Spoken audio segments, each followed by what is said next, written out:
Olá! Nesses próximos vídeos falaremos sobre dois importantes teoremas do cálculo para funções contínuas, a saber o teorema do valor intermediário e o teorema de Weierstrass. Vamos começar então falando sobre o teorema do valor intermediário. Antes de começar, vamos definir uma função f e trabalhar sempre no intervalo AB fechado. Isso significa que a f está definida no conjunto de todos os x reais, tais que o a é menor ou igual que o x e o x é menor ou igual que b.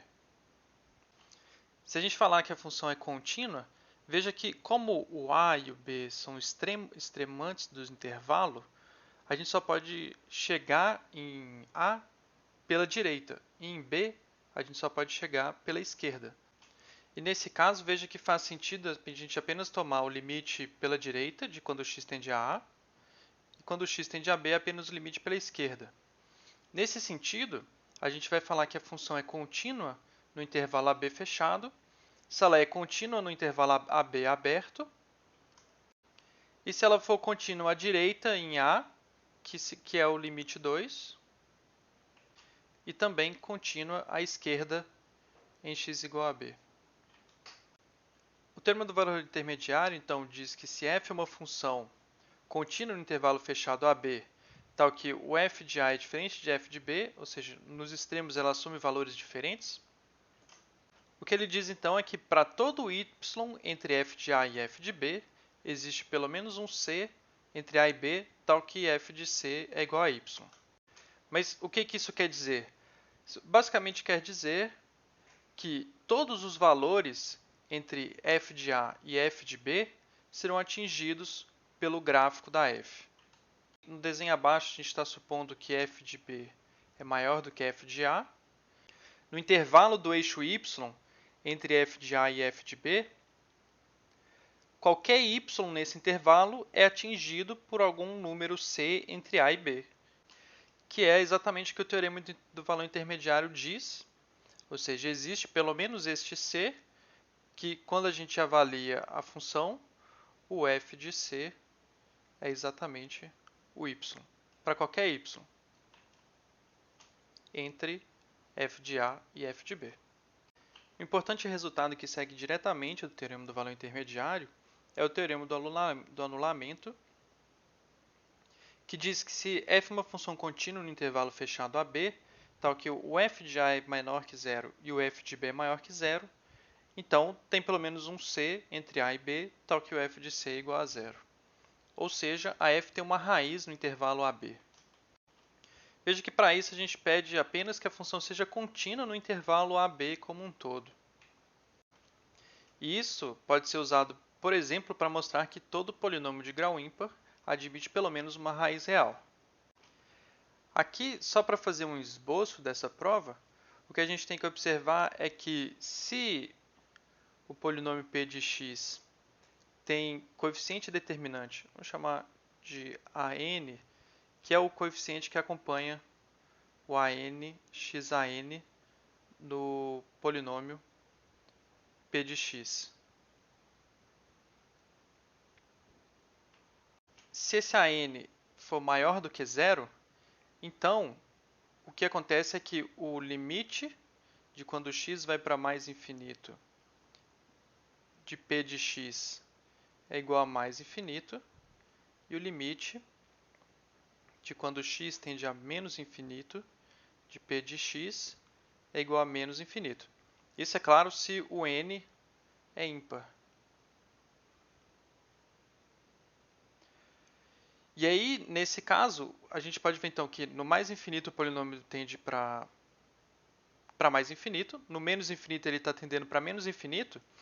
Então, como p é uma função contínua, e ele está assumindo um valor positivo para algum x muito grande e negativo para algum x muito pequeno, ou muito negativo,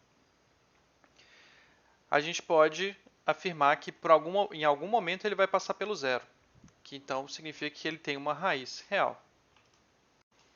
E veja que se a n for negativo, a análise fica a mesma, exceto a gente vai trocar aqui. Os limites vão trocar, certo? O teorema da conservação de sinal, que a gente fez alguma coisa parecida falando para limites. Mas agora veja que se f é uma função contínua, e f de c é maior do que zero para algum c entre a e b, então existe um delta maior que zero, tal que para todo x próximo do ponto C, a f ainda é positiva. Veja que a conservação de sinal diz que se a f é contínua e no ponto C é maior do que zero, então em volta do C ela ainda é maior do que zero. Alguma vizinhança aberta do ponto C, a função mantém o sinal.